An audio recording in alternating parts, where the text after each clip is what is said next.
What if there was a way to go from endless stress and struggles to best life, best health, best social life, best family life, best finances, and dreams becoming a reality, finally? This and many more are the benefits of recovery. Today, in this third part of our series all about recovery, I'm going to give you 8 ways that you can catalyze and support your journey to freedom and success. If you missed the last 2 videos, I recommend going back and watching those first, because then this third piece of the puzzle will make more sense. I put the links in the description for you. If you're excited to hear what these 8 steps are, make sure to hit that like button to help others find the video too. Up to this point, many of us have been stuck in these patterns and experiences that we just want out of. So let's dive right into these. If you haven't subscribed to this awesome community all about financial and emotional well-being, do that now before we get started, and also click the bell so you'll be notified as soon as the next video is available.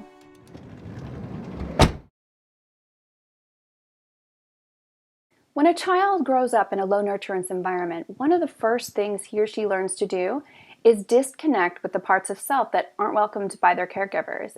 And for many, this means disconnecting with things like feelings and emotions, which are one of the most vital parts of self. This coping mechanism, which helped you survive childhood, becomes a pathological source of issues in adulthood, affecting everything from relationships to health to financial success. And because these adaptations have been with you for most of your life, one of the steps to recovery is to start recognizing them so that you get to the root of the issue and either modify or discard behaviors that are no longer serving you. In my opinion, it's best to do this with the help of a therapist, but taking an inventory of maladaptive behaviors is something that you can start on your own. The first thing to do is to question behaviors like procrastination, perfectionism, social awkwardness, workaholism, laziness, poor spending habits. The list is endless. So at the end of the video, I'll give you a checklist. You can kind of go through and see if you recognize yourself in any of the behaviors. But then the next question to ask yourself is, why do I do these things? Why does everything have to be perfect? And why do I put everything off to the last minute? Or what does work do for me that makes it so addictive? And when you're able to find the answer to that question, then you'll be able to work with a therapist or on your own if you so choose on the traumas that led to those adaptations and behaviors in the first place. The good news is some behaviors are clustered. In other words, one trauma led to 2 or more maladaptive behaviors. And attachment trauma is one of the best examples I can think of that leads to more than one maladaptive behavior. So this means that if you can get to the root of one negative behavior, the other behaviors associated with it will either diminish or disappear along with it. Much of our anger and anxiety and depression comes from unresolved grief. So it's important to go back and effectively grieve all broken bonds and losses that you may have experienced throughout your lifetime. An emotional bond is just a close connection with a person or item or ideology or dream or goal, etc. So many. So when there's a disconnection with any of those, especially if it's sudden or unexpected, it causes grief. If that grief is left unresolved, it stays inside until we go through the grieving process. One of the first bonds that we attempt to form is with our primary caregiver, and this happens during the attachment stage from 0 to 3 years. If a successful bond is formed and maintained throughout childhood, it sets the person up for a very successful future because it's the most important bond that you can ever make. Unfortunately, only a small percentage of people achieve this, and not by any fault of their own, just because of how we're raised. And that's why our world is such a mess. In childhood, a bond can be made with something as seemingly insignificant as a stuffed animal. If you made an important connection with it and then lost the stuffed animal or had it discarded before you were ready to move on with your life, it leaves grief behind. Another example of a broken bond is not being able to fulfill a dream or goal that you had set for yourself, like becoming a professional athlete or performer or even a parent. Or it can be a broken friendship or other relationship that causes the loss. It can be moving away from a house or a locale that you loved. There are so many examples, but I'm sure you get the idea. We may never have associated these losses with the grieving process, but what happens if we don't effectively grieve these things is they get stuck inside and just weigh us down and then become pathological as time passes. In the last video, we talked about how important it is to go through grief therapy, which is just a specialized form of therapy where a therapist exercises validation, mirroring, and empathy as you work through these losses. And no broken bond is too small or insignificant. If someone or something was important to you and you lost them or it, grieving is necessary. So one of the most important things you can do is make a list of all the disappointments and losses and other broken bonds that you suffered from as long ago as you can remember up until the present. The grief you've carried around from these losses has helped shape the person you are today. When we carry grief around with us, it weighs us down and makes it impossible to live to the fullest capacity. Even if something seems like a small loss to you now, like the stuffed animal example I used, the amount of grief that we carry from a loss is equivalent to how important it was to you at the time it occurred. Shrugging it off as no big deal denies a part of yourself and affects you more than you realize. And this is because much of our grief is on an implicit level, which means it's not conscious, but it still affects you just as much as if it were conscious. And this is why I so strongly recommend going through grief counseling in conjunction with clinical therapy, because as you expand your self-awareness, many of these things will be able to come to the surface where you can deal with them and let them go once and for all. Learning to self-regulate is one of the keys to recovery, and learning about how the mind works is useful in accomplishing this. When we have unresolved grief and trauma stored in the body, certain events can trigger emotional outbursts that we later regret. So why does this happen?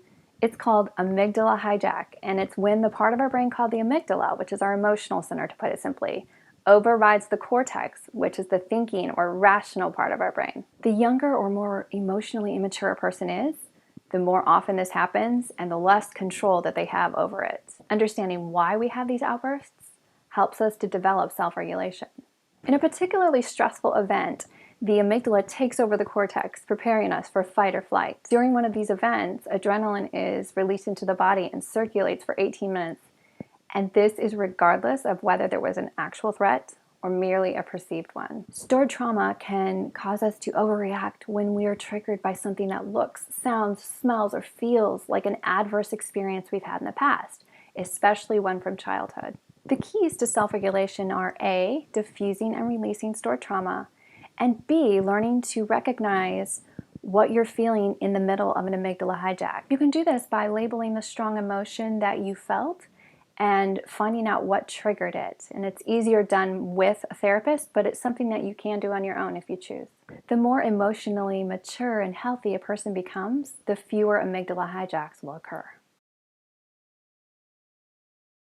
People who are not given the space to own their own inner reality during childhood, things like their thoughts and beliefs and dreams and talents and likes, dislikes, inclinations, etc., were instead defined by those around them. This taught them to seek approval and validation from the outside, to develop what's called an external value system. When we have an external value system, we are easily absorbed into other people's definition of us, and we even come to think of these outside definitions as our own.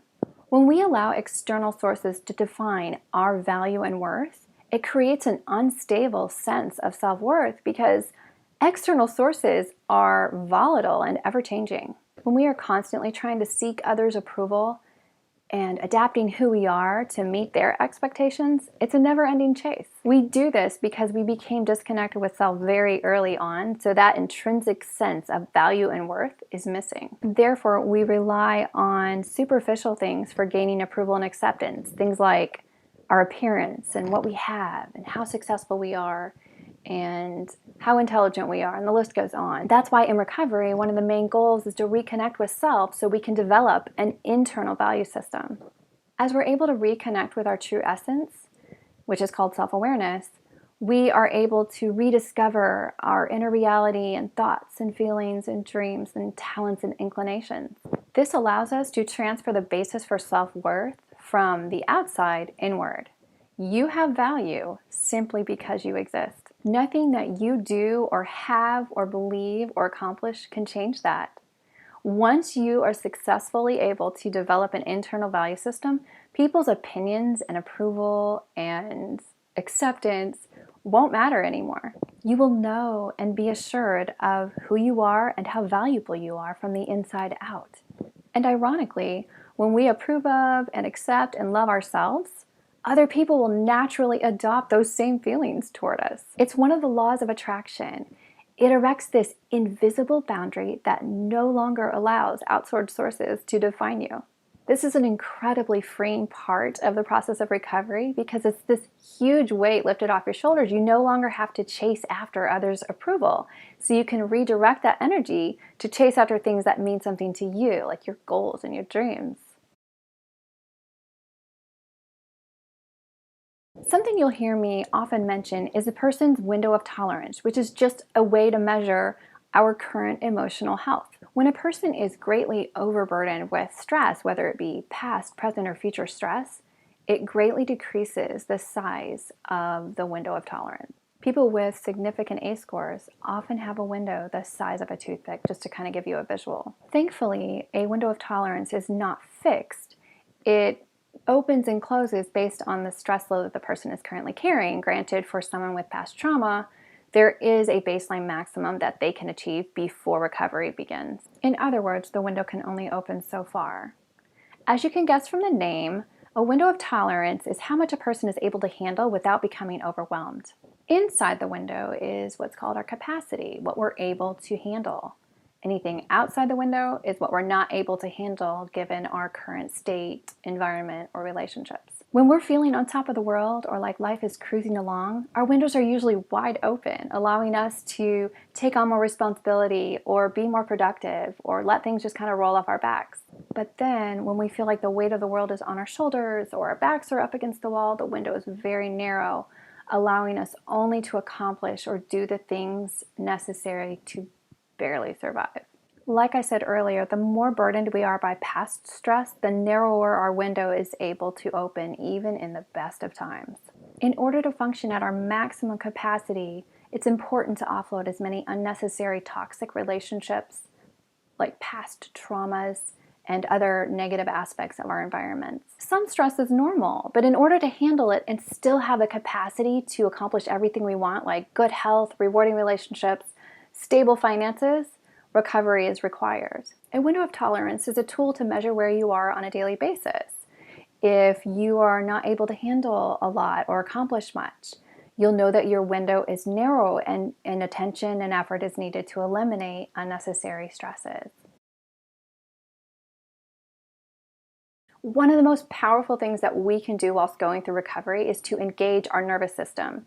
And before I explain how, I'll just describe how it functions. The autonomic nervous system is actually made up of two systems, the parasympathetic and the sympathetic systems.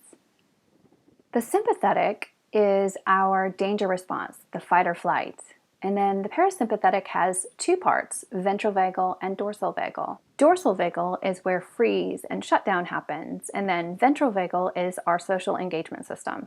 A person who suffered attachment trauma, adverse childhood experiences, an acute trauma, or chronic stress, or any combination of the four, can slip into states of either sympathetic or dorsal, so fight, flight, or freeze. Some of the signs and symptoms of being in a sympathetic state are stiff muscles, high blood pressure, muscle tension, dry eyes, low quality sleep or insomnia, dry skin, anxiety, autoimmune disease, thyroid depletion, adrenal depletion, diabetes, constipation, fidgeting, irritability, impatience, rage, feeling the need to control situations, difficulty relaxing, and so on. You may not experience all of these symptoms, or at least not all at once, but these are the most common for a person in a sympathetic state, especially a chronic one. And then someone in a dorsal vagal state experiences symptoms and signs like low body temperature, inhibited speech, difficulty with word recall, slower body movements, emotional shutdown, apathy, periodic fainting when overwhelmed, withdrawal from social settings and or relationships, dissociation, lack of energy, depression, and so on. There are others, but those are the most common. Both the sympathetic and dorsal vagal responses are meant to be the body's way of protecting and preserving us. But when we're so overwhelmed with past, present, or future stress that we stay in one of these states for weeks, months, or even years, it stops being useful. So what can we do about it? Well, the answer lies in that third part of the nervous system, the ventral vagal system. The ventral vagal system is involved with most aspects of social contact and pleasure, and is a way of achieving personal safety. The social engagement system is a two-way interactive system, both expressive and receptive, and is based in the eyes, ears, larynx, and mouth, but also the entire face and upper torso. It's responsible for eye contact, smiling, a warm tone of voice, and other connective expressions. In order to break out of the two states of dysregulation, the sympathetic and the dorsal vagal, it's necessary to engage the ventral vagal system. This includes seeking out cues of safety in people, pets, activities, locations in order to become regulated. I'm going to be doing an entire video on this incredible tool, so make sure your notifications are turned on so that you won't miss it. When we learn how to harness the nervous system through awareness and regulation, it's an absolute game changer. We will no longer be at the mercy of dysregulation and no longer be trapped endlessly in either state. A healthy psyche requires equilibrium and flow in between the three states. But again, we'll be going into more detail in the next video. One of the most important yet difficult steps we must take in the journey of recovery is to get rid of toxic relationships. And no toxic relationship is exempt from this, even if it's a parent, a spouse, or an adult child. The thing is, no one deserves to be mistreated, and you are no exception to that. One of the number one stresses in a person's life, one of the biggest hindrances, and one of the biggest obstacles to success is toxic interpersonal relationships. You can and should break proximity and contact with anyone who does one or more of the following things to you: lies, yells at, physically abuses, ignores you, cheats on you, steals from you, uses you, and the list goes on and on. And the reason this is so important is that being in relationships with toxic people causes your nervous system to be in constant states of either sympathetic or the dorsal vagal that we talked about earlier.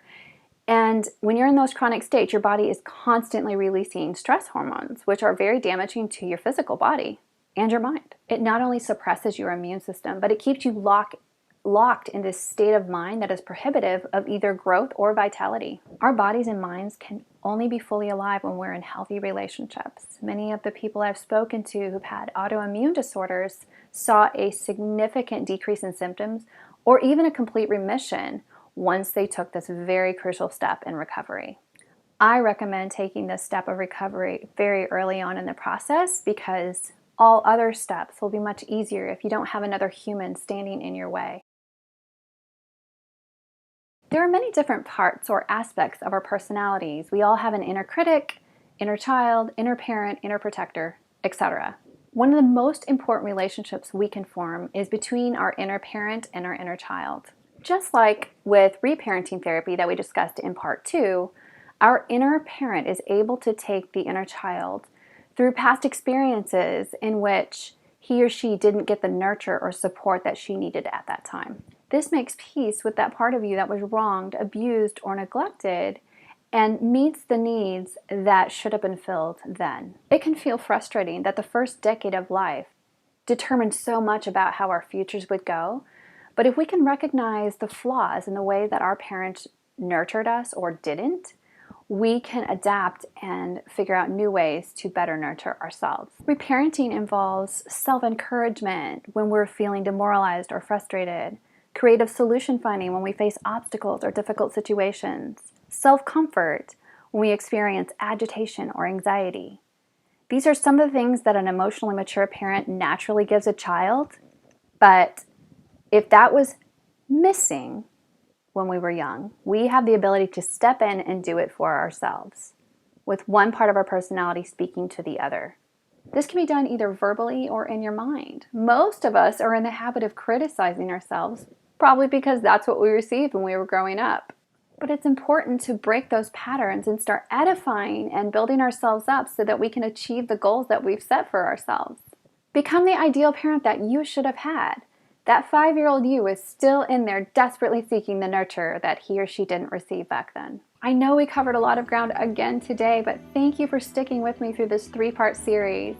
I'd love to connect with you on social media, so if you go to my page, Facebook, Leah Theobald, send me a comment or a message. I'd love to connect with you there.